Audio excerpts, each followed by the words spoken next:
السلام علیکم ورحمۃ اللہ وبرکاتہ۔ حدیث مبارکہ، عنوان حج کا ارادہ ہو تو جلدی کریں۔ عبداللہ ابن عباس عن الفضل او احدہما عن الآخر قال قال رسول اللہ صلی اللہ علیہ وسلم من اراد الحج فلیتعجل فإنہ قد یمرض المریض وتزل الغالۃ وتعرض الحاجۃ۔ ترجمہ: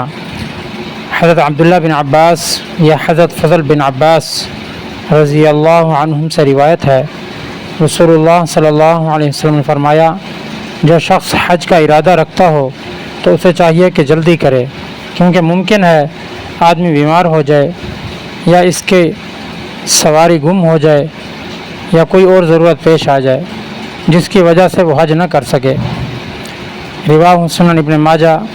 حدیث نمبر 2883۔ سامعین محترم، اس حدیث مبارکہ میں حضور علیہ الصلوۃ والسلام نے ارشاد فرمایا کہ جو شخص صاحب استطاعت یعنی جس پر حج فرض ہو چکا، صاحب نصاب ہو چکا کہ اس پر حج فرض ہو گیا ہے، اب وہ حج کا ارادہ رکھتا ہے تو اسے چاہیے کہ حج کے ارکان کو کرنے میں جلدی کرے، کیونکہ ممکن ہے کہ آدمی بیمار ہو جائے یا اس کی سواری گم ہو جائے یا کوئی اور ضرورت پیش آ جائے جس کی وجہ سے وہ حج نہ کر سکے۔ کہ اللہ نے اتنا مال دیا، دولت دی کہ حج کا فرض ہو جانا یہ قسمت والوں پر ان کے نصیب میں ہوتا ہے، جن کو اللہ نے اتنا مال دیا ہو کہ ان پر جو ہے حج فرض ہو گیا۔ آج کے تقریباً 12-13 لاکھ روپے کی ایک مالیت لگتی ہے کہ جو شخص اللہ کے راستے میں حج کرنے کے لیے جاتا ہے۔ تو حضور علیہ السلام نے ایسے شخص کے لیے فرمایا کہ جب ارادہ کر لو تو فوراً کرو، اس میں جلدی کرو ان امور میں۔